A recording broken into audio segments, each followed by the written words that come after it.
Hello and welcome to the Comic-Spiracy episode Jesus. 618. Nope, not Jesus. Just the Comic-Spiracy. 618 for the week of Monday, July 15th, 2024. Our pre-San Diego Comic-Con episode. So we're heading to Comic-Con soon. We'll talk about that a little bit, I'm sure. My name is Ryan Higgins, who's here with me this week. Brock Sager. And Kevin. And Kevin. Fantastic. No, Toby and Lane. I thought they were going to be here. We're talk pre-con. They move in mysterious ways. Yeah, it's all right. Whatever. Yeah, I don't know where anyone is ever. Funny for the week and the weeks leading up to Comic-Con, there is well, I guess some of this is maybe rumor that we'll hear more about at Comic-Con, but quite a bit of news over the last few weeks for comics. I should ask them before we start, Kevin. Comic-Con is coming, and we'll both be there. And Toby and Lane and some other friends should be there as well. What's your con planning right now outside of work stuff? What are you looking forward to? Anything? Now that we're pretty close. Most paneling has gone up. Most of the stuff's been announced.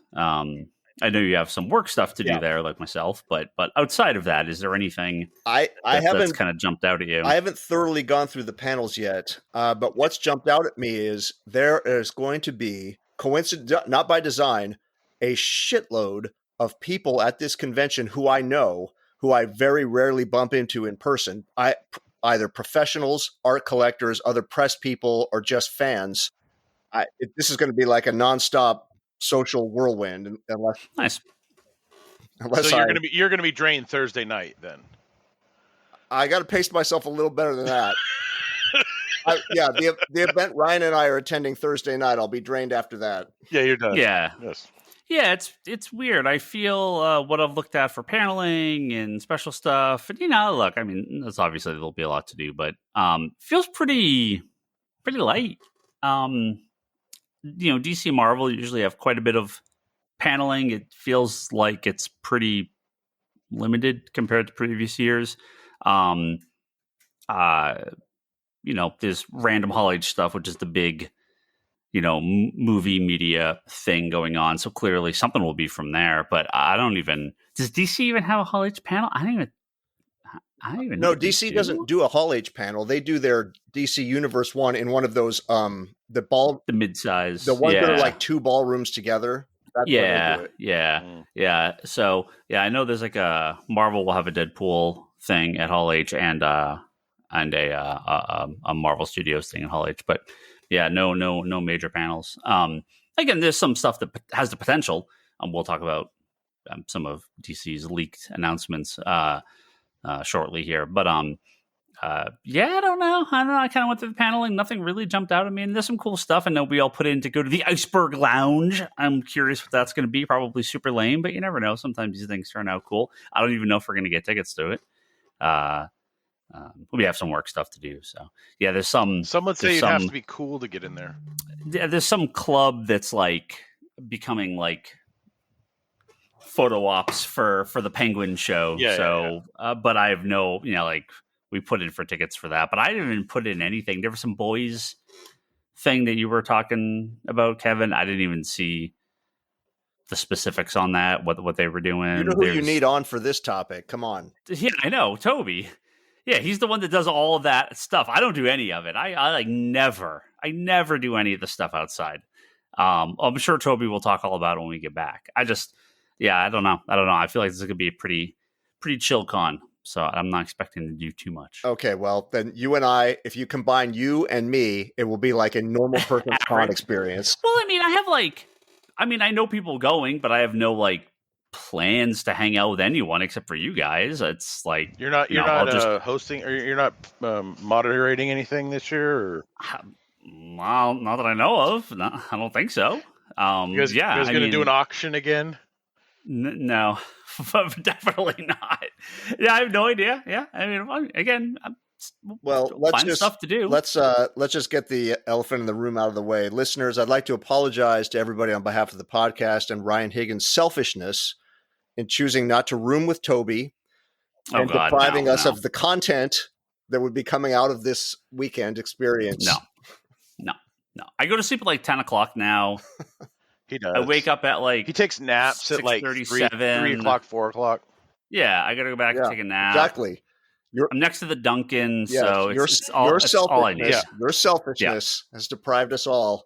Yeah, that's fine. Yep. I need my beauty rest. Well, there's, I'm sure we'll have many stories when we return. Which, I don't know when we're going to record, because I normally record Monday nights every other Monday, but that would be the night that I think Toby and Lane are coming back up. And we give us a little bit of time. So hopefully 30th we record on Tuesday. If not, we'll record later in the week. So next week's next episode would be a little later than normal, probably. But we'll get it up as soon as we can, as soon as you recover from Comic-Con. Well, and I mean, you'll have to somehow shove the Deadpool movie in there. I mean, I'll probably end up seeing that after we get back. So I don't. You're going, right? You're going. I'm shooting to go that opening weekend. Yeah, I'm shooting to go that weekend. I'm trying to facilitate plans, and if I get the plans I need, then I'll probably be going at some point. So yeah. I'll see it the weekend after or something. Yeah. So I know. I mean, I want to see it for sure. Somebody has to slang comic books. Yeah, I mean, I want to see it. We're going to be gone. So somebody has to slang comic books. I got to work. Slang? Yeah, I got to slang them. Sling. Sling them. Yeah, I'm not going to fucking attempt to see it in San Diego. Like, that'd be a nightmare. It's going to be I thought they were just dedicating like one movie theater, and every screen is being taken up, and everybody can go watch it. Well, I think there is I think we talked about this on the last episode. There is like I believe like a fan screening that on Thursday that I'm pretty confident if Ryan Reynolds and Hugh Jackman are going to roll up during, it'd be during that. So there was like a special screening that they sold tickets to. So we'll see what happens. Anyway, a lot of comic news to talk about. Let's get to some of that, and then maybe if Toby rolls in late, we can ask him. Well, do you want to get the movie and TV news out first, because it's so little? I don't really have anything. No, the only thing. And I swear this was on my notes, and we talked about this already. But Green Lanterns moving over to HBO proper, as opposed to just being a streaming thing. But Tom King officially involved in the Lanterns TV show. But yeah, not much to say about it other than that. I mean, we knew it was coming. But I find it funny that HBO is like, oh yeah, we should have stuff not just be on streaming. We should also have it on HBO as well. It's like, yeah, why would you not? Why would you only have it on streaming? What the hell's wrong with you? There was another show too, right? There was a couple shows that they're doing this with. I was like, they were only on streaming? Like, why would they not be on HBO? Like, but I thought everything on Max was also on HBO. Like, what the hell's the point of having it just on Max? Like, I know there's exclusive stuff as like specialty stuff, but not a show like Lanterns. Like, what the fuck? Really bizarre. But I'm happy to see that Tom King's involvement continues, because we know he's working on a bunch of shows and movies too. So hopefully he just keeps doing comics. I'd hate to lose him to Hollywood, but we'll see what happens. Some of the stuff I almost expected some of this to be like con stuff. There was one thing that I was really looking forward to, and I'm glad it finally got announced. I knew it was coming, but now it's official. The Transformers Compendium. A little while ago, Image announced that they were going to be reprinting the Marvel G.I. Joe series, the Real American Hero, which has been, mostly out of print, and the collections IDW did prior. What's up? What are you barking at? Were mostly not great. But they're doing their nice, cheap, like 50 issue compendiums for like $70, $60 or whatever for G.I. Joe, which is obviously a fan favorite for comic readers of a certain age. And we assume Transformers would be coming right behind it. And sure enough, the first, I believe 44 issues of Transformers. Yeah. First 44 plus the 4-issue Headmasters miniseries. And I've not seen any note that it was edited or anything, so expecting it to be Yep, including a guest appearance from your friendly neighborhood Spider-Man. So they've cleared the Marvel character appearing in these issues as well. So, Ooh, do they think they did the UK stuff too? well, that's a separate series, Okay. and that's a huge series. I would love for them to do those as separate compendiums. I hope they do. I would expect it'll be down the road, but I don't know. The Marvel Transformers will be 2 compendiums, but then IDW and Dreamwave and all those other companies, they did Transformers comics for so friggin' long. Yeah. I don't know if there's a great way to put and there's a lot of disconnected stories and specials and one-offs, and I'm not sure that Image will rush to reprint those in compendiums. I mean, maybe, but get the Marvel stuff out. The Marvel stuff is the big stuff, so we'll get it should be, I'm going to guess, 3 or 4 volumes for G.I. Joe and 2 volumes for Transformers. So these should be big sellers. Very popular comics. So glad to see these guys back in print. And they're good. It's good to see Marvel. It's good to see Marvel working with other companies, also related to our one of our other stories here from a few weeks ago, because Marvel has been generally terrible about this for a long time. So this is it's great to see Marvel and Disney actually getting involved with other comic companies and doing stuff. So IDW is expanding the Marvel Artist Edition. So they've been doing that for a long time. That's a rare case of Marvel going outside and getting other companies to work on their comics. Now Dark Horse has a multi-year partnership starting very soon for art books. First being a art book of Amazing Spider-Man with art of John Romita. So there's going to be a new series. It's called the Bullpen Books, a new line of deluxe art books to honor the work of legendary Marvel Comics characters and creators. So, Marvel has not done many art books through the years. I know there's been recently a bunch on Kickstarter for more modern stuff by Clover Press. They've done some art books for more modern creators, and now Dark Horse seems like they're doing it for the Silver Age creators. So it's good to see. I'm not a huge art book guy. Like, we've never really done well with them at the store. I don't really carry too many of them, but I'm glad that this stuff is out there, because there's definitely people that like the art books. I'm just glad that Marvel's working with other people, because they're obviously never going to do it. So getting people to come out and do art books and things like the artist editions and reprinting the licensing stuff and not being jerks about that and letting Image have it's almost as if they want to make money.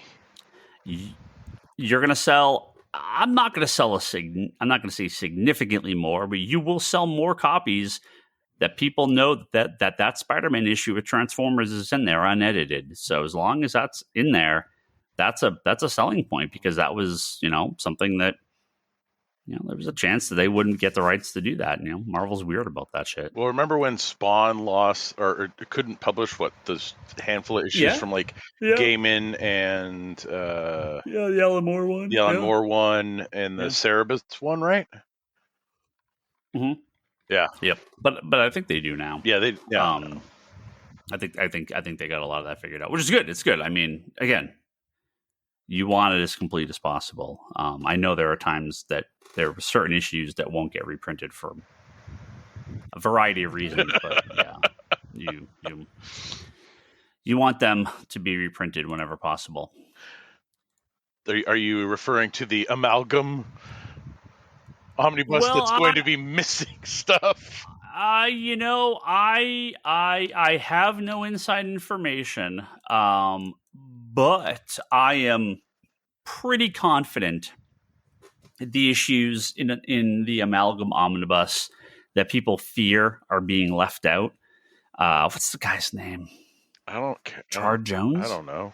All right, that his name? I don't know. Oh, Jones. Yeah, Yeah, Gerard Jones, right? Yeah. There was a creator that worked at DC for a long time and Marvel, and who did other stuff. That was arrested and put in jail for child pornography. Wonderful. I know this. There was fear that at least those books are not listed in the listing for the series. However, they've got to be in there. You just don't promote it. You just don't say anything. You just put them in there. You just slip You don't them want in. that in your press release. Amazon never gets an updated listing. Nobody ever gets it. They're just there. They're just in there. No fanfare. Just if somebody complains, you go, "Oh, it must have been an error. Sorry." It's every issue. Yeah, it's the amalgam omnibus, right? Not an omnibus of people we like personally. Yeah. Yes. Yep. I mean, he did a lot of books for DC. You're going to see there's Green Lantern issues and Justice League issues that he wrote that are going to get reprinted. Sure, if you don't want to buy it, that's fine. I understand, but I really hope they're in there. Because you want the complete book. Following up on the news story from our one of our last episodes, there was some concern over some upcoming covers from DC Comics by Francisco Mattina about the use of AI art in the comic, which a lot of people were pretty confident in that he had done a lot of copying of other people's art and more than an homage, like pretty hardcore tracing stuff, and now being accused of using AI art in all his in some of his upcoming covers. And we kind of debated back and forth whether they were just kind of not great or too computer enhanced, or whether it was full on AI. We never really saw any official comment. But since our last episode, yes, DC has pulled all those covers, so they are all canceled and being replaced by other creative teams. So at least for now, they're Mattina is still going to be doing art for Space Ghost, so he does a lot of covers for Dynamite. So for the time being, at least, it seems like, I don't know if this is just a one-off thing from DC. I don't know why. I don't know if this is just something that he was trying to pull with DC, or they just wanted to err on the side of caution. But Mattina's name pulled off all those books, so not great for them, not great for DC, but hopefully they get this figured out. And artists, just don't use AI. It's that simple. Just draw your own goddamn comic. It's not that hard. Don't use AI. What's gonna happen? You're gonna lose your job. Like, I don't know what this guy was thinking. I'm still not like 1,000% convinced. Maybe some of it. It's hard to tell. I don't think it's as clear cut as some people are saying. But maybe I don't know. We'll see. Well, I think it's a difference of using it as a tool to help yourself and to work through and do things, or just use it to basically copy paste and make it as fast as possible and not put any effort in. Yeah. Right. Like, the flares, this stuff, the blurring of this stuff, like, those are all tricks to make things look better. Yeah, a lot of it's going to be done in Photoshop and digital. So yeah, you're going to have we even talked about that S logo. Like, there's no copy editor that's like looking at that going, something's not right there. Yeah. So there should be. Yep. Yeah, some artists should have seen some of this stuff and just kind of raised a bit of a flag before it got to the printed, before it got to the catalog. But it's tough. It's got a lot of work to do, and probably just kind of looked through them pretty quick and missed it, and they're just used to his art looking like that. I mean, I guess for me, that's the thing. I'm just like, yeah, this is what his art has kind of looked like. So maybe this has been going on for a lot longer.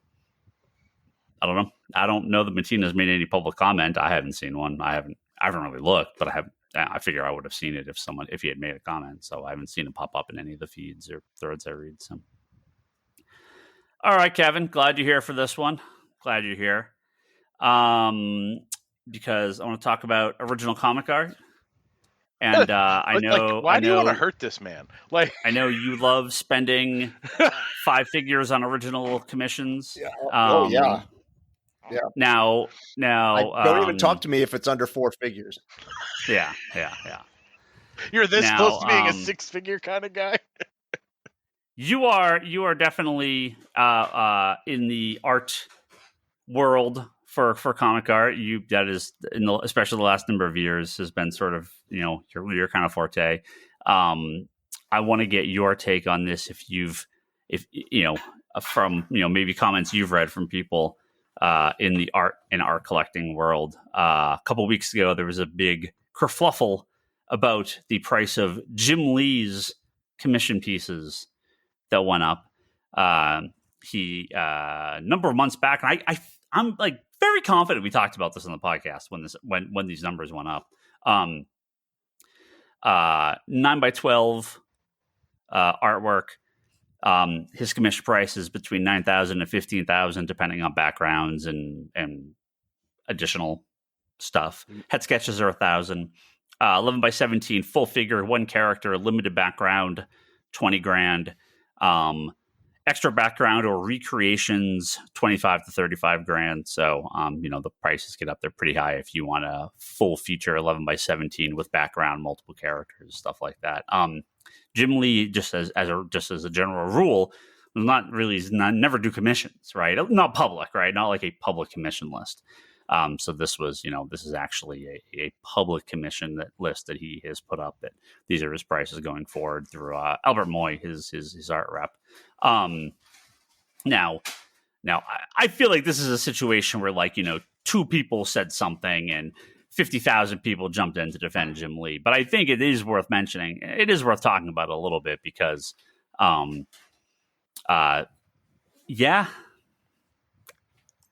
that's commission prices, man. It's people. The prices are not getting cheaper. And a lot of these people are for decades, just giving away art, right? And let's be honest, Jim Lee literally has given away thousands and thousands of pieces of original art. He does sketches and commission and freebie sketches. Is there anyone on this podcast that hasn't gotten a freebie, Jim? Brock, you don't go to cons, but yeah, but nobody's been like, hey, we got the guy that had to work, so y'all forget about the people working. I'll try to track you down on. I mean, this guy has done freebies forever for people, charity work. We were just last 2 years ago at the CBLDF auction, right? He did that Sandman piece with Neil Gaiman, right? That we got to see and be there for the auction he did that for. Thing So for the COVID relief. Yeah, remember where it was the rolling thing, and he drew an entire artwork worth. It was like $50 or $60 or 50 or 60 pieces. Yeah, and he didn't make a penny off any of that stuff. And so, a long time ago, at San Diego, him and his wife would go in and they would sneak shit into people's bags. Yeah. That's one of my favorite stories. Yeah, he would go. He would draw on like a board, like a comic board. And then just as he would walk around, he'd find someone with like an open backpack or an open bag with merch or something like that. And he would take one of his drawings and just drop it in their bag as he walked by him and walk off. Or he would hide them around San Diego or any conventions. And he would just post a little thing. Toby, famous story with Toby. Burrito. It was, what the hell? You remember what I had him say? I think it was burrito. It was like burrito or chimichanga or something like that. Yeah. He posted something on Twitter. He said the first person, he goes, I'm in line, I'm signing at the booth, but the first person that comes up to me and yells chimichanga gets a free commission. And I called, I was like 15 years ago or something. And I call Toby on the phone. I'm like, Toby, where are you? Go to the front of the line. He's like, I'm in Jim's line now. I'm like, no, go to the front of the line right now and yell this at him. Just run up there right now.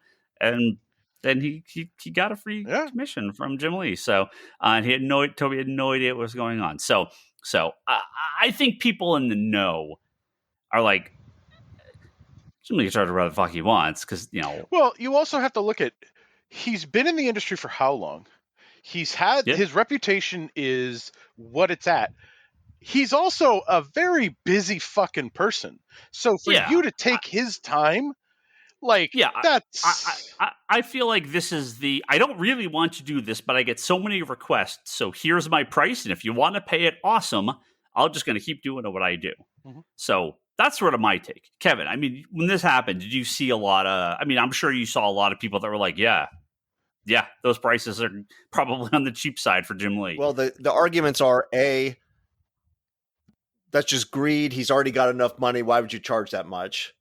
And then the opposite side is put whatever price tag you want. And you know what? If people aren't interested at that price, then they're not interested. Charge whatever, put whatever price you want. If 0 people signed up for his commission list, the next time they offered one, it would not be those prices. No skin off his ass either if nobody signs up, right? Exactly. He's like, yeah, I got my prices. There they are. Yeah. Back to your first point. He already has plenty of money. So, the defense is what you just said is nobody has to pay it, right?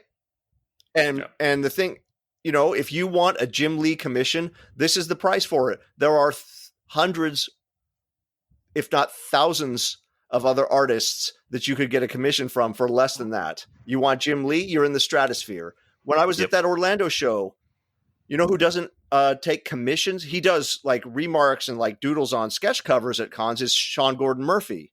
He took a commission list only for that Orlando show because he doesn't do commissions. The prices of those, and these were like cover quality commissions. That was the only option. There wasn't like a head, a waist up. It was cover quality. It was $10,000.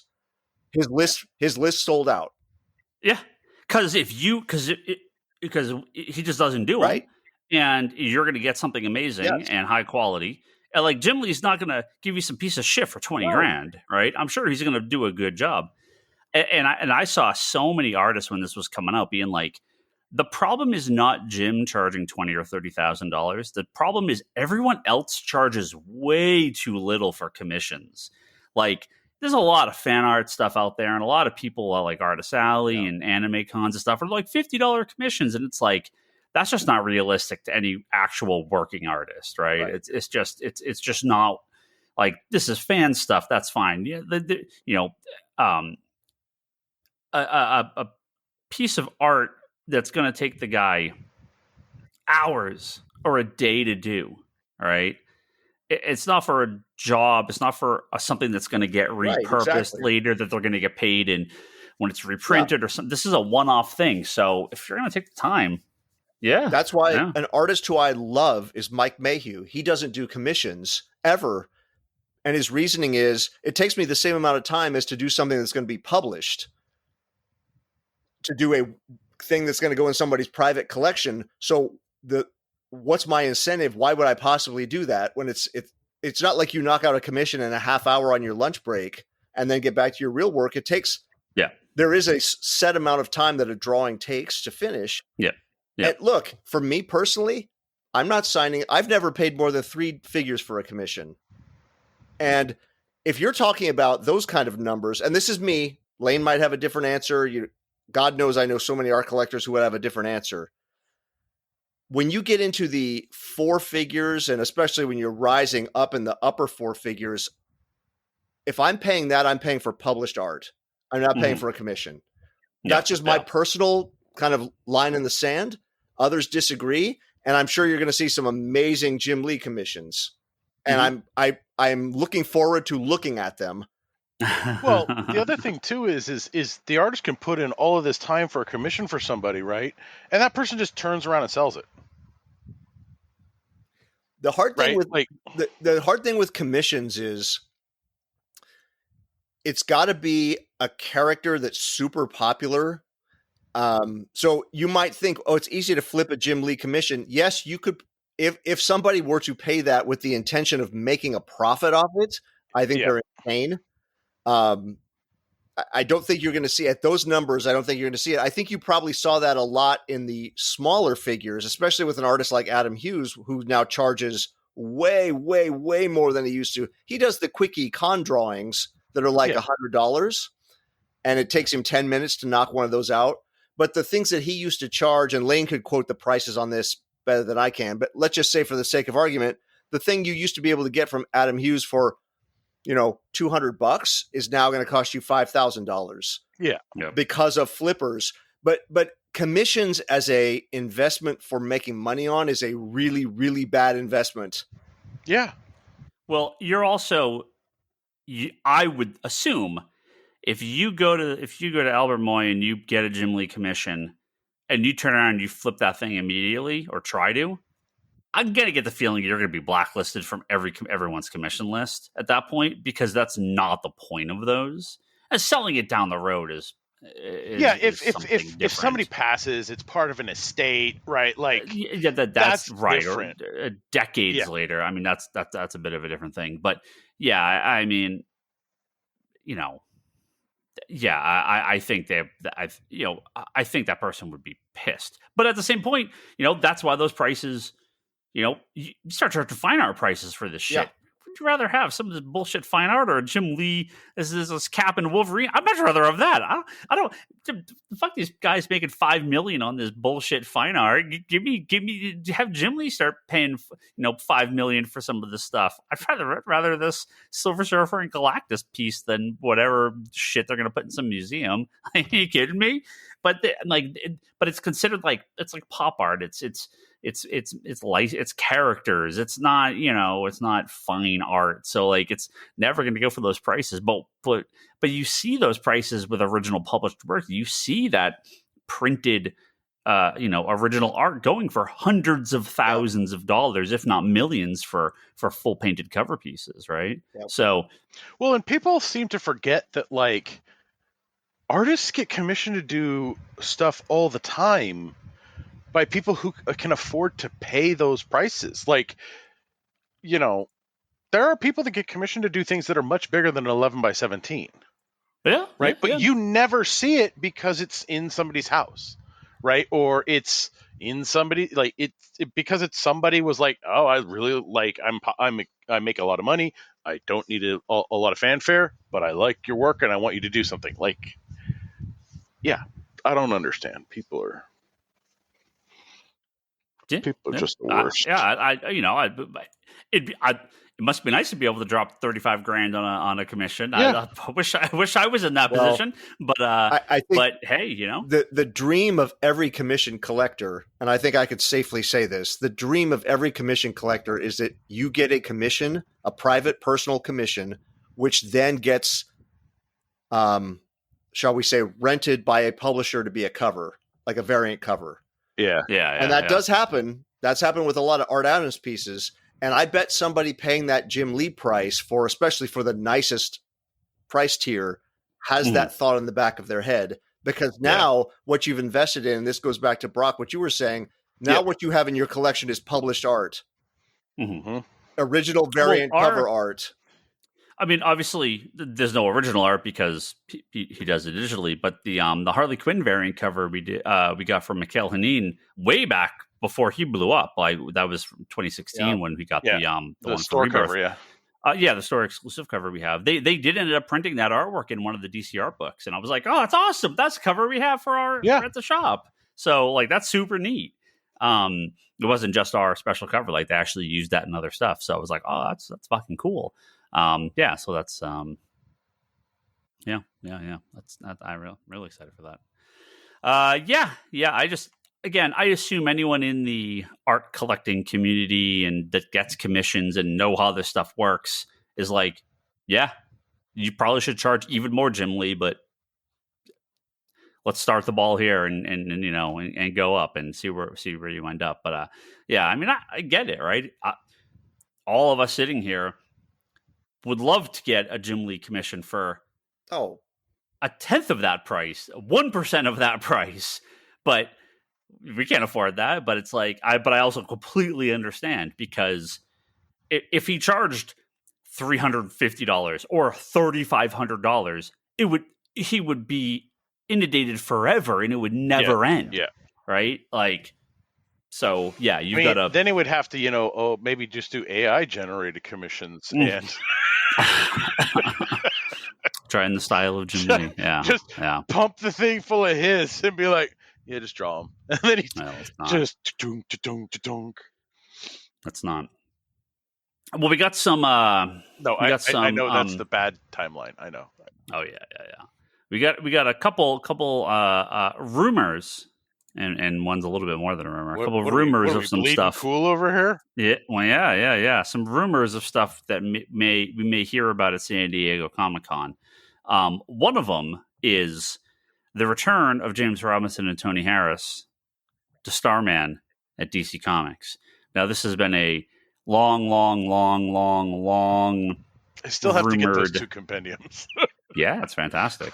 a very long rumored story that they've talked publicly about trying to find a time to come back and do a new Starman miniseries at DC about Jack Knight going to Japan. So, there's been talk through the years of them kind of not really, them kind of thinking about it and talking about it, but not really happening. Well, it may be happening this time. So this is rumor on Bleeding Cool that it's finally getting greenlit and that should be announced at Comic-Con. So looking forward to that. On the slightly larger size for DC and less rumor because, well, it's I mean, is it going to make money? Know. I'll give you the sort of what, as I understand it, what happened here.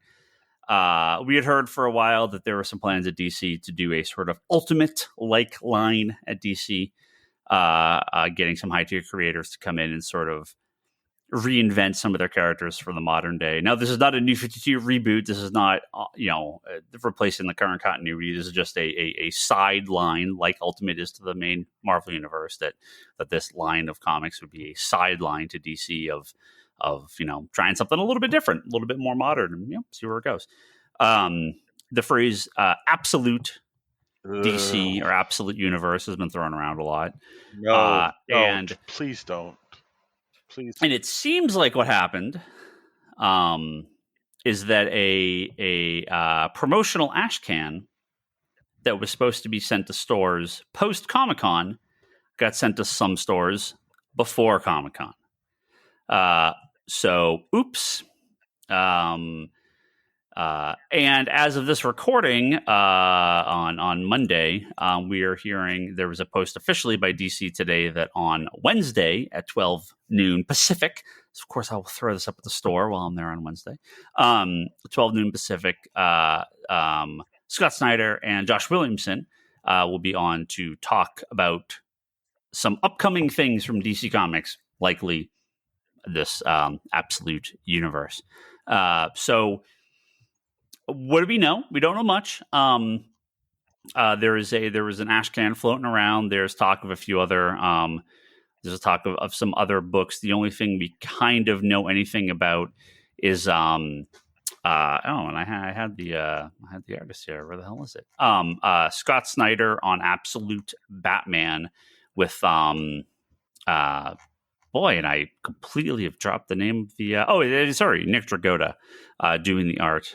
This is the cover of the ash can, and it's a very even bigger than Frank Miller Batman. This is a big, beefy Batman, big, wide Batman. So the cape's a little bit different. Looks like a very kind of a different take on the character. We're hearing about other characters. There's a list of creators. I won't go over everything here. This is going to get announced pretty soon. We can obviously talk more post Comic-Con once it's all official. But sounds like a pretty good lineup of bigger names and people new to DC. Coming out of Absolute Power, this is gonna launch at some point post Absolute Power.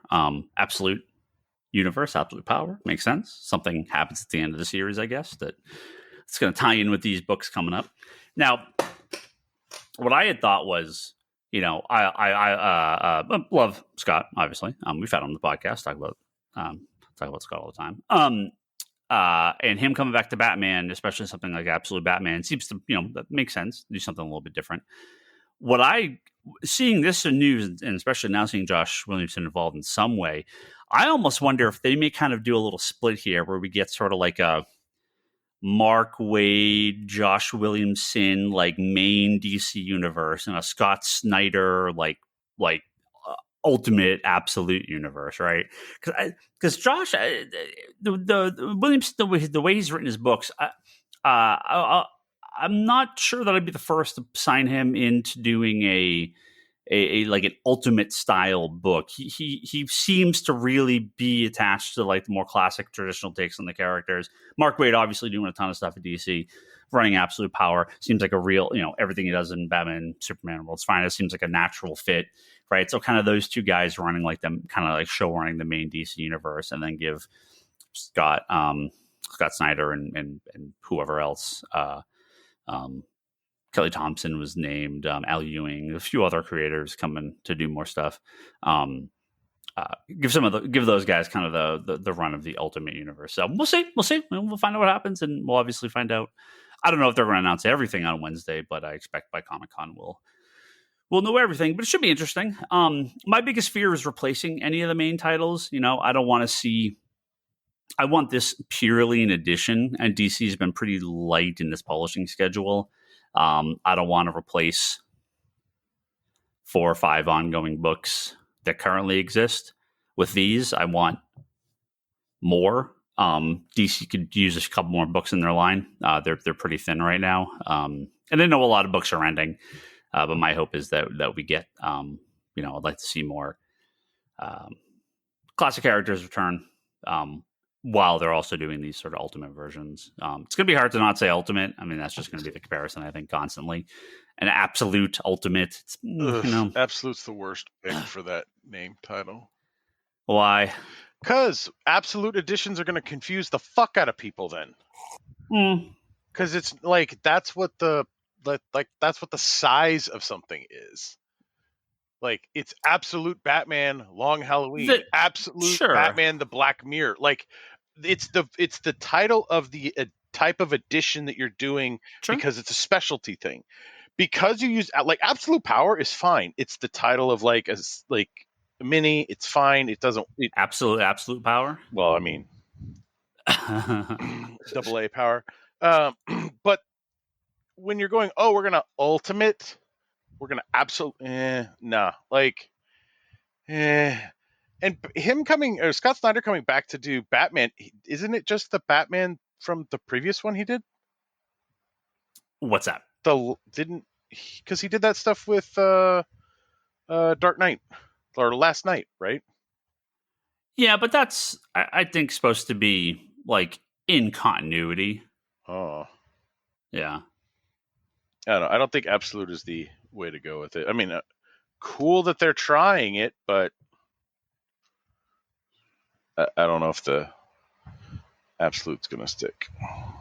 Yeah. Well, it's my problem, and I believe I feel like I've mentioned this before. If it's my kind of problem with the Ultimate Universe is if it's that much better than the main book, you should just made the main book better.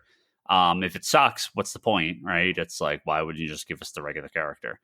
So these have to be both good and different. Well, and the other thing, and I think, okay. Well, for me, it's like you also just kind of established Elseworlds as this big deal that you're doing in the, in kind of the multiverse and all of this stuff within the realm of DC, and now you're just making another. You're just making another multiverse. Like it's just another Elseworld. It's just another. Yeah. Like, so saying, well, this is the ultimate. I'm like, okay, is this Earth Prime 4? It like what? Like, I don't know. Is this Earth 26? Is it Earth 575? Like what? Like, I don't know. I think it's been overdone so much. Well, right. I mean, what's the point here, right? Is this just kind of an unconnected miniseries? Is it just an app? Is it just an Elseworld? Is there tie into the main universe? And we'll find out. I think the we've seen for the current Ultimate books, Ultimate Spider-Man clearly is doing stuff that Spider-Man readers want, and they have responded very well to it. It is selling above Amazing Spider-Man. I'm actually reading it. Yeah, and it has a very strong creative team. Yeah. So you could say why not just have these people do the main book? But I feel like it's coming at it from a pretty different direction, so it works for me. Ultimate X-Men, same thing. It is coming from X-Men from a very different direction by a very different creative team. So it's not trying to just redo the books, which is kind of what the Ultimate Universe originally ended up doing. Ultimate Black Panther feels like a big miss. People don't care after the second issue. Like, well, the Ultimate books are just continuing the Ultimate Universe pathway that they've established. Because Franklin Richards went and reset everything, but then it didn't really reset it. I've not read any of the lead up, but none of this has any connection to the original Ultimate Universe. It's totally separate. I know you're Ryan. I know you're more of a DC store, but and we don't know what the absolute books are. How do you order Ultimates in comparison to the main titles for Marvel? Like, Spider-Man, yeah. So Spider-Man, we went, not that high, like, high for a number one, but my goal was to cut down to just normal miniseries because I figured it would sell well. It was Hickman, but like, I never could have imagined we could have sold 10 times that number, right? It is flat. It's flat now. It's not like sales are still going up. We're not ordering new printings. We've sort of reached our ceiling on that. Ultimate X-Men, because of that boost, had a much bigger start, but leveled out pretty easily. Black Panther shot up and then shot immediately back down. So whatever, call that book whatever. Ultimates, it's too early to tell. There's only 2 issues. It's selling good, but it's selling, I'd say, on par with Avengers. It just feels like Ultimates is maybe unnecessary. I think Spider-Man and X-Men feel like real winners. What do you do with this, right? It's okay, let's say we get Superman, Batman, and Wonder Woman, right? Like, Superman, Batman, and Wonder Woman sell well, right? It's not like in Amazing, Amazing and X-Men and Avengers sell well too. So like those books, it's a good time to do it because you've got to do something that's, like I said, it has to be a good creative team and different enough to draw in, if not a different audience, at least people don't feel like they're just reading 2 Batman books or 2 Spider-Man books. They feel like they are reading something completely different. But it's not just an out of continuity. This is Brock going back to what you're saying about the Elseworld stuff. When in an Elseworld, you're kind of get the complete story and that's it, and it's sort of its own self-contained thing. The Ultimate books or the Absolute books should feel like a new line of continuity, a secondary prime book. But it's just an Elseworld. But it shouldn't. Right? That's the problem. But that's the trick, right? So when there's a random Marvel Zombies miniseries for Marvel, people understand that this is just a side thing and it doesn't really count. The Ultimate books kind of do count. They're a sort of a subline to the main line, not a self-contained, standalone, unconnected thing. So when you have, Batman, Gargoyle of Gotham, that's going to sell to just people, which is good. It sells very well. Or what's the All Winter? What's the Dark Knights of Steel? Right, that's going to sell to people that want to follow that path.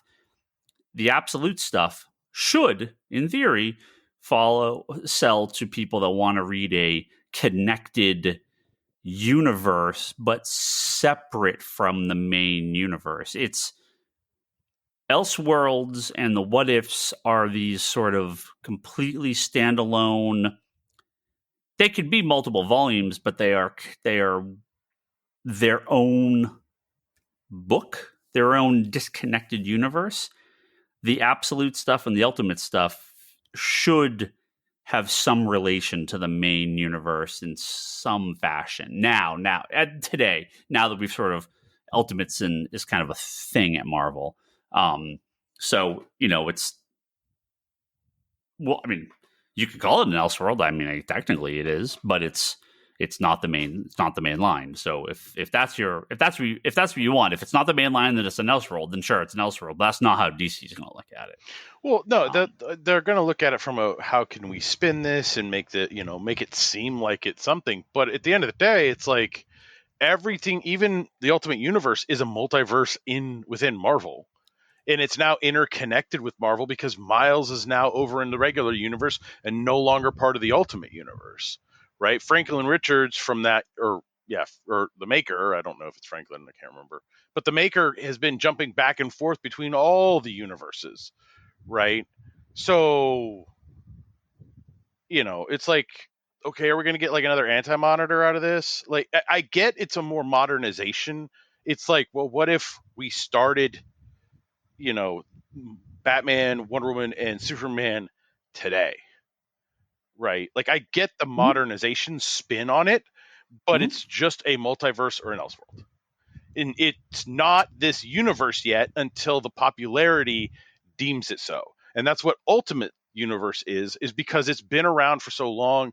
It grew naturally. I mean, we have 20 years of content for the Ultimate Universe. Yeah, it was gone for a little bit, but a bunch of that. Yeah, but there's 20 years of content there because it started 03 or something. 2000. Or it's 2000. Okay, so yeah, we've had about 20 years. There's content there. DC's starting this universe now. It's just, okay. Cool. Yeah. Again, you don't have to read it. So, well, that's the thing see. is again, it's like if you had taken something that you hadn't used before, right? I think I would be more interested in it. Like Ultimate was something that hadn't been used before, right?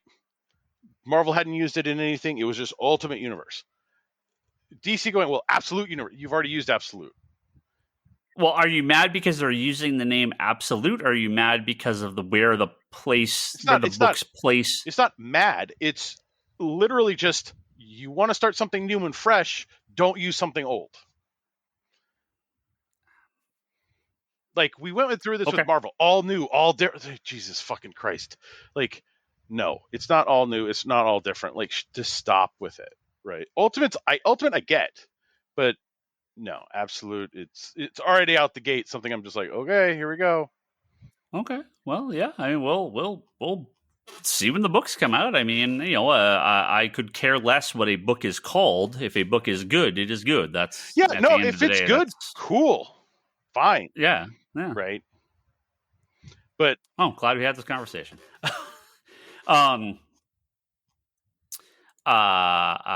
Anyway, we'll find out more on Wednesday and then at Comic-Con.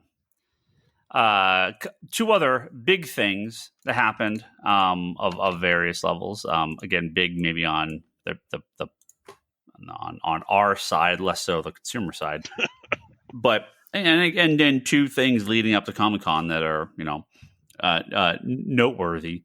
DSTLRY, which is a more recent publisher that went exclusive with Diamond after being part of Lunar. So that split up. All the Comixology guys, the co-founders of Comixology, created this company. They've had a lot of big name creators working on their book, including Scott Snyder, Brian Azzarello, Stephanie Phillips, a bunch of. There's been some good books out of it. I liked. White Boat is Snyder's newest one, and I liked the first issue on that. Yep, a lot of 3-issue miniseries, oversized magazine format books. So them switching up to only Diamond last week felt a little like, that's kind of weird. I wonder what that's all about. Well, because we didn't know what was coming the week after, which was a few days ago. Boom, the kind of final bigger Diamond exclusive publisher, is now not just not Diamond exclusive. Boom, who publish Berserker and Something Is Killing the Children, Power Rangers, up until powerhouse indie darling of the past 5-10 years. They are sort of like kind of the next Image. They IDW never really panned out. Boom has sort of had that like second place to Image thing for quite a while. They are not just going to be distributed by Penguin Random House. Penguin Random House bought Boom. So Boom is now owned. They are now an imprint of Penguin Random House, which publishes a lot of other kids books and graphic novels and manga stuff now, and Little Golden Books, and now they have their own comic book company that they physically own. This is a big deal, not just because you have a kind of arguably the primary comic distributor now owning their own comic company outside of just graphic novels and kids books, but actual physical single issue making comic company. It's one less independent. I guess Boom was an independent; someone else owned them, but you know what I mean. Not part of some mega corporate conglomerate. They had a lot of licensed stuff, which I kind of wonder if this is why Power Rangers is going. I think everyone thought Power Rangers was moving over to IDW, and they might still be because of external forces. But it's also possible that Boom just had to get rid of any of its licensed properties, and this is Power Rangers are they keeping one. Firefly? Don't know. Okay, do not know. So yeah, them actually purchasing Boom is a big story. So I don't expect any immediate change as far as what they publish, but that just this is one to follow. Penguin is again kind of the primary comic distributor now. They are the although your comic store can get stuff from Diamond, they are all sub-distributing through Penguin. Penguin is the primary distributor for Marvel, Dark Horse, IDW, now Boom, and they have a lot of manga and Little Golden Books and other stuff where they are the primary distributor for. So DC and Image are at Lunar, that is their primary distributor, and what's still at Diamond? So Distillery, Dynamite, Ablaze, Zenoscope. I'm trying to think of companies that are exclusive because Ablaze is at Lunar. Oh, okay. But yeah, a bunch of the like Mad Cave and Scout and Vault, those are all at Lunar as well. So none of those are exclusive to Diamond. I think Diamond's exclusives their big exclusives now are Distillery, Dynamite, and Zenoscope. That sounds right. It's not great. I feel like I'm missing one, but it's probably not Titan mentioning. For single issues, yes. Okay. Penguin distributes Titan's graphic novels, but for single issues, yes, Titan is exclusive to Diamond. So we'll see. We'll see what this does. Can you imagine? I don't know. Like, we never imagined, like 5 years ago, that there would be another distributor besides Diamond. Yeah. And now Diamond is like... Oh, COVID. Diamond is like dying on the vine.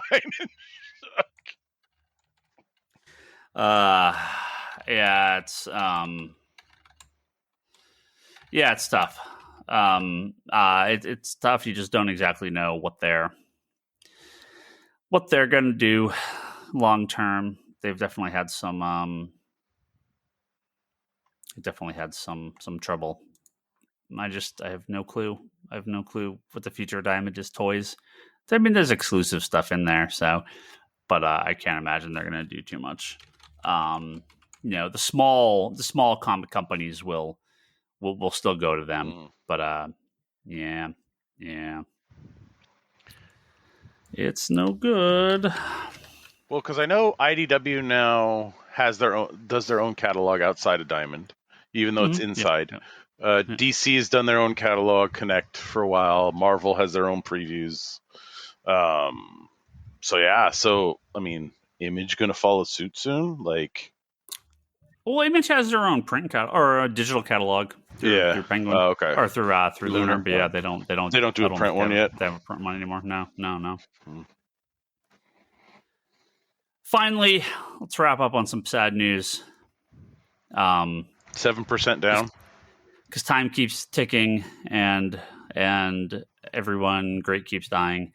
Another extremely influential comic artist who really, at the end of the day, like a lot of these, has done very little work.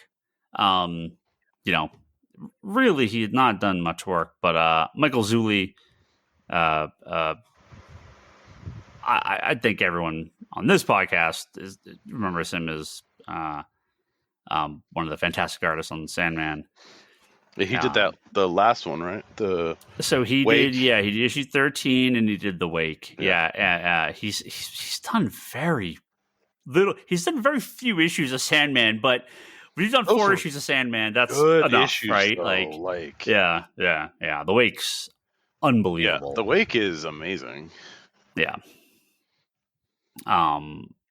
Sad to see. Sad to see it passed away. Now I have heard rumors because DC did their from the vault the what if Robin wasn't killed by the Joker issues that just started coming out. So this was like the plots and issues that were going to get published. Some of the storyline if Robin was not killed back in the 80s. If people didn't vote like savages. Yeah. What a great thing to get published would be the never before seen unpublished Rick Veitch Michael Zulli Swamp Thing issue, where Swamp Thing goes back in time and meets a Jesus Christ. Look, all joking aside, yeah, that Rick Veitch, that time travel run of Swamp Thing, I like better than Alan Moore's. I'm not saying I'm not saying it is objectively better. I'm saying I enjoy the reading of it better. And if anybody hasn't read that, I couldn't even quote the issue numbers right now. Sorry to fail you, Ryan, but it's when Rick Veitch took over as writer, and Swamp Thing is basically sent backwards in time. So he's going through like all these eras of DC, like meeting DC characters, like the Western characters, the medieval characters. Just each issue is going further back, and it was going to culminate with what you just said. Yeah, and there's even penciled art of that story. Yeah. That is on my short list for DC to publish as a let's pull it from the vault and actually get this done, especially with his passing. What a time to do it. So, I mean, I would have hoped they would have done it before, but put it in the betting pool with the detective before Batman. Rick Veitch. Yep. It's on Penguin's site. What's that? The collection. Yeah. There's it's collected. The first it's missing one issue. It's 65 to 73, the annual. Yeah. Hellblazer 4 to 5, and material from Secret Origins 23 and Infinity Inc. 4, and it drops in August. Yep. Yeah, the Omni. Yeah. Okay. Highly recommended. That run is so good. $30 an Omni. It's just an oversized hardcover. Oh, maybe the Omni came out. Maybe this is just the smaller ones of the single volumes. Yeah. So his kind of big it's the stuff after comic Alan start. Yeah. This is post Alan Moore. He did a kind of an animal book for Aardvark called Puma Blues. I've never read any of that. I don't know if any of that's available even. Have you, Kevin? Have you ever? No. Yeah, Puma Michael Blues? Zulli. My entire Michael kind of Zulli reading list is all DC stuff. Yeah. Well, he didn't do much, right? I mean, he worked at DC pretty regularly through the late 80s and through the 90s, doing, one-offs, covers, pencils, stuff like, a little bit here. He did not do much. He did a couple random one-off stories. He did that Creatures of the Night book with Gaiman. And then that's it. There was, he was doing paintings and other stuff professionally, but comic wise, he's one of these legendary comic artists that actually did very little comic art. So, it's sad. He passed away at 71. I forgot. He also did those couple issues of TMNT. Have you ever seen those? Oh yeah, he did. They're a trip. Yeah, that's right. Yeah, they're a super strange couple issues of because they were given turtles to other people to do for a while, and and she did a few of those. So yeah, this is all pre his DC work. So yeah, it's unfortunate, but now I know that's some incredible art to look back on. Kevin, did you get his signature? Zulli? No, I've never met him. Ooh. Oh, Yeah. man. Another one. I ever see him at a convention? Is he doing cons? If he was, I'm not seeing him. Definitely not a name I remember coming across anytime in the last 20 years or so. All right, well, that is it. That is a wonderful episode of the Comic Conspiracy Podcast, and we will see you guys in a few weeks when we are back post Comic Con. We'll have all sorts of news. I'm sure many stories from Toby about climbing fences with pizza boxes at 3 o'clock in the morning. Get it straight, man. Yeah, but I mean, it's all, it's, yeah. It all blurs together at the end of the day. Yeah. So thank you. Thank our high tier Patreon backers, Edward at geekyvillain.com, Joe Duff, Kelsey May, Craig Anderson, the Executive Evolution Podcast. Hold on. Here's another plug. Craig did send us a message that said Deadpool Wolverine just around the corner. Can we get a review on the Marvels? Surely it's been on the background at the shop by now. I have still not watched it. I am 3 episodes into Loki season 2. I've started watching Marvel stuff again. I'm 3 episodes into Loki season 2. It's extremely bad.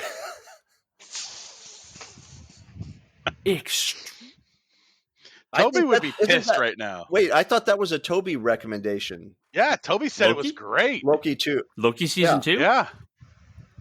Woof.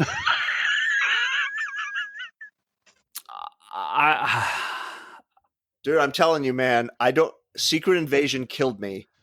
It killed me. It snuffed out my soul. So I technically skipped Secret Invasion and I'm watching Loki. I'm going to go back, but Don't go back. I'm standing there waving the checkered flag. Do not go back. Wake me up when Born Again is on, and then we'll talk. Are we supposed to talk Marvels? So we'll. Sorry, Craig, I've got nothing for you on that. Ryan has not seen it. Brock? No, I didn't watch it. No, I watched it. It was a movie. Okay. Like again, you're welcome, Craig. I watched it with my daughter because it's something that's going to appeal to her, and so seeing her enjoy it was like that's where I got my enjoyment, was seeing my daughter enjoy it and kind of be introduced to these characters and stuff like that. So as a movie, if I was watching it on my own, I would probably go, oh, for fuck's sake, shoot me now. But as an experience with my daughter, it was fine. Right. It had that, tease at the end with the X-Men and all that. So it's fine. It fell into the category that we've, constantly talked about on here, where it's Marvel movies didn't really seem like they were movies. They were just, there's a whole bunch of shit in between, something that's going to tie everything together. And everybody just cares about what's tying everything together. Right. Like those little, we just need to get to the end credit scene. It's like, you got to actually watch the movie and enjoy the movie. No. So yeah, I'm torn. Yeah, what Craig should be asking about is the excitement level of Kevin and Ryan for Kraven. Well, if they wouldn't keep delaying it, my excitement would be way higher. I thought our prom date was in August, and now it's what, October? Who the fuck knows? Like, I don't know. Well, we got Penguin, we got Kite Man coming. We've got Superman Lois season 3, Deadpool Wolverine, Joker 2. So we got some really good stuff coming from Marvel and DC. So and Kraven. And then Kraven.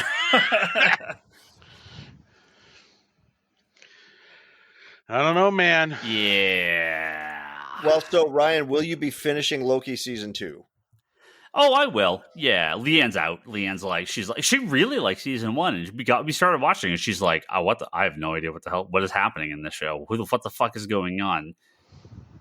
I saw so many people that were like, I forget the guy's name. The Asian guy. He was in Everything Everywhere All at Once. He was in a bunch of stuff. The one from Ant-Man, the FBI agent. No, No, Short Round. No. Yeah. I'm terrible. I Quan. totally blanking on his name. His last name's Quan. I can't think of it. Yeah. Yeah. Okay. Oh, yeah. He's so good. He's so Sorry, good. I had a different movie in my head. No, he's terrible. Like, I can't deal with this character. It's fucking the most painful thing I've watched in a long time. There was this whole scene, I think in episode 3, where they're like, "Oh my god!" And I can't remember. I don't know anyone's name. Kang. Okay, I'm on record hating. What the hell's his name? What's the actor's Jonathan name? Majors. Anyone's name? Jonathan Majors. I'm on record hating Jonathan Majors way before all of this, right? I thought he was terrible in Lovecraft Country. That's the only thing I saw him in, and I was like, "Wow, he's terrible." Maybe it's just the show, right? No, he's like unwatchable in Loki season 2.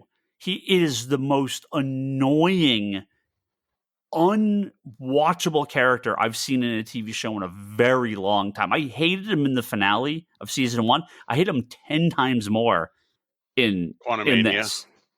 And no. Quantumania he's bad in Quantumania. He is worse. The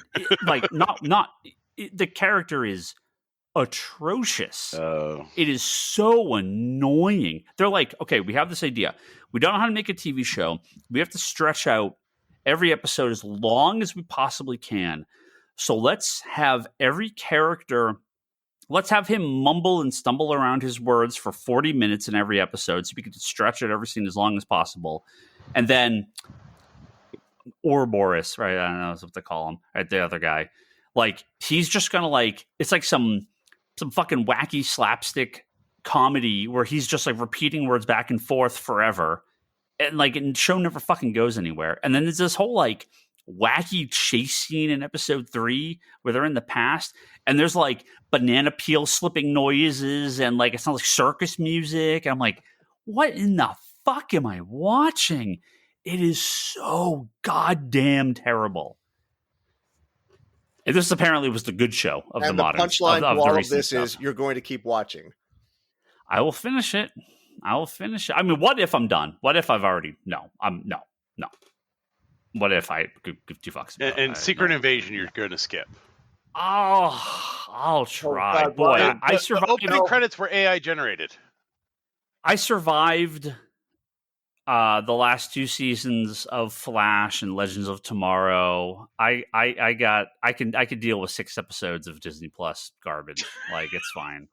It's fine. Oh wait, did either of you watch the trailer for Cap 4 or Avengers 4 or whatever the fuck it is? There's no jokes, so I already like it better than everything the Marvel's put out in the last 5 years. I watched the entire trailer because I had no intention of seeing it before starting the trailer, which is my criteria for watching a trailer. I thought it looked pretty good. Yeah. No jokes. There is no laughter or joking in it. That is my requirement now for a Marvel movie. If there is a quip, I'm probably not going to watch it. I just need something that's not.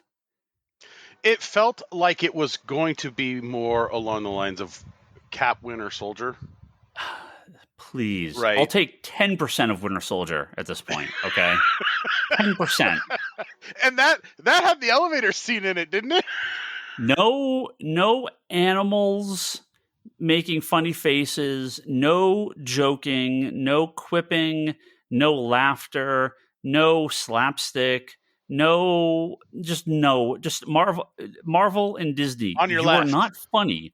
You do not have funny people working for you. On your left is funny. Stop with the comedy. You're terrible at it. Please stop. Just make serious movies from now on. I never want to see don't ever attempt comedy ever again. Well, no, they can do comedy. They just have to let Ryan Reynolds handle it. Do not attempt comedy ever again. Because you've liked the comedy in the Deadpool movies, right? Have you liked the comedy in the Deadpool movies? There was Deadpool 1 was serious enough that the comedy was fine. Deadpool 2, It lost it. It lost it. It a was little too. bit. I'll give it Deadpool that. 2 was Yeah. it was fine, but it was too much. I'm not interested in that, and that's really my fear of Deadpool 3 is going to be just way too much of that, and that's. I mean, I'll watch it, but I'm expecting to dislike it. So it's going to be multiverse and cameos and endless comedy, and that's not what I'm looking for in a movie. So, Sound like a fun I day. think you sound like a it will great be fun day. pleasing to the general audience and the overall crowd, but it is not what I'm looking for. But I have enough. They have not killed my interest in Deadpool yet. So what's next in your watch queue after Loki? For Marvel? Oh, I only did that because Leanne wanted to watch it, and then she's like, I'm out completely, never want to watch another Marvel show again or movie again. Like, I don't want to see any of this garbage. So, like, I'll go back and now go do stuff in chronological. So I guess Secret Invasion, then Echo, then I didn't even watch Echo. then I'm like, I've been out since. What's- Oh God, I can't even remember. and then the Marvels. Oh, I guess the Marvels was before Echo. No, the Marvels was No, it was after before Echo. I think. Echo. Was it? Yeah, I think Echo came out Marvels after. came out? Yeah. Okay, I'll watch the Marvels, then Echo. Well, I'm going to call this right now. You're going to watch the first episode of Secret Invasion. You're going to go, hey, Agatha. this is actually what's everybody hating on? This is not bad. And then it's going to be like Wile E. Coyote opening a door and stepping through, and suddenly there's no ground. That's exactly what happens. Nice. Yeah. Agatha. Oh, I didn't even watch that trailer. It's fine. Do you remember the glory days of when WandaVision was the first show and we were watching and speculating, when's Mephisto going to show up? What's going on in the what was it, like a dome or something over the town? Yeah, I can't There's remember the now. Truman, the Marvel Truman Show. Yes. What? Catherine Hart's playing Agatha Harkness? No way. Remember when They fooled us. They fooled us. Kevin, I have used your unclench the entire monkey's paw phrase like every customer at the shop that I talked to about this. Yeah. Even customer interest in stuff is It's zero. like Zero. people come in and they nobody's go, watching any of nobody's it. watching No. anything, nobody's asking about anything. Like, I have not had anybody ask about Deadpool 3. Like, No, I mean Deadpool 3 will do very well. Yeah. I have no concern about that. But no, I have had no customers. Whenever I've asked, nobody's seen anything. Nobody watches anything. Everyone's, especially the shows, they're completely checked out. Not a single. Look, obviously a couple customers are, but the vast majority are not. Anyone, all but one or two that I've asked have said no, they don't watch them. So, man, I think it was that we had a ton of stuff to watch during COVID, and they said, "Oh, we need to make sure you have stuff." And I'm like, "No, we got plenty of stuff." And then they just over flooded the market, and everybody's just kind of like, "Eh." Yeah. Like, I don't know if you've heard about Kevin Costner's thing that got pulled, that Horizon movie. Yeah, I saw some movie. Yeah, so it's like apparently supposed to be like 10 parts, and I'm like, so you're making a TV like maxi series, but you're trying to release it in theaters? Do you people not know how to do Hollywood anymore? Like, remember when they had those 10 episode like things that lasted for like a few months? Yeah. Right? I'm like, you don't need to do it in the theater. Like, I don't know, man. I really don't know anymore. I don't know. Yep. But hey, we're getting Gladiator too. And Jimmy Rivera at the Social Forum Podcast. Thank you very much, Jimmy, for your support at patreon.com/comicspiracy. You can go to comicspiracypodcast.com and find It's going our to be awesome previous episodes on in there. the final episode when it's uploaded. If Ryan just chops, if it goes directly from Craig Anderson at Clear Path Coaching to Jimmy Rivera. Executive Evolution Podcast. Executive Evolution Podcast. Oh, sorry. Yeah, he cuts all of that out. No, it's good stuff. Don't forget to go to comicspiracy.biz. You can purchase some comics for us from in-store pickup or mail order. Brock shipping out books all the time. Never ends. You can go to conspiratorBrock.com, find his books there. or his books, his videos there. Charlie's Wanders in the Fourth Dimension podcast, all about Doctor Who and other stuff now, apparently. Kevin's interview series Between the Panels at fanbasepress.com, and a page I love at Comic Art Live, which is on YouTube. And my wife Leanne is at leannehill.com. Her art's at etsy.com/shop/leannehillart. What is she doing lately? I haven't seen any of her stuff lately. Yeah, she's done a couple. I have to go back and look. I'm not sure. Halloween time is coming. She started selling more Haunted Mansion prints again. So her Haunted Mansion prints that sell very, very well around Halloween. So if you're looking for some spooky artwork and you're a Disney fan, etsy.com/shop/leannehillart. And we're on Blue Sky. Ryan Higgins is me. Brock is Brock Sager. Toby's Toby XI. Kevin is at Kevin Sharp. Nobody uses it but me. I'm there on Twitter. Occasionally, sometimes. I'll open Blue Sky and Twitter and two tabs and just sometimes go between the two. Kevin's that Kevin Sharp on Twitter. Store is Comics Con store. And check out Geekbox. We didn't record this last week. Ryan was out, so we couldn't record, but we should have an episode back. It would be the week. Oh, yeah, it'd be next week before I go to Comic Con. Yeah, it should be recorded. Yeah. We should have a normal. Because the game industry is not a dumpster fire of. The game industry is doing great. Oh, okay. Yeah. No problems going on there. That is it. If you were at San Diego Comic-Con, you see myself, Kevin, Toby, Lane walking around. Come say hello. Snap a photo. Hashtag Comic Conspiracy. Post some pictures. But we'll be around. And we'll see you guys after the con. Goodbye.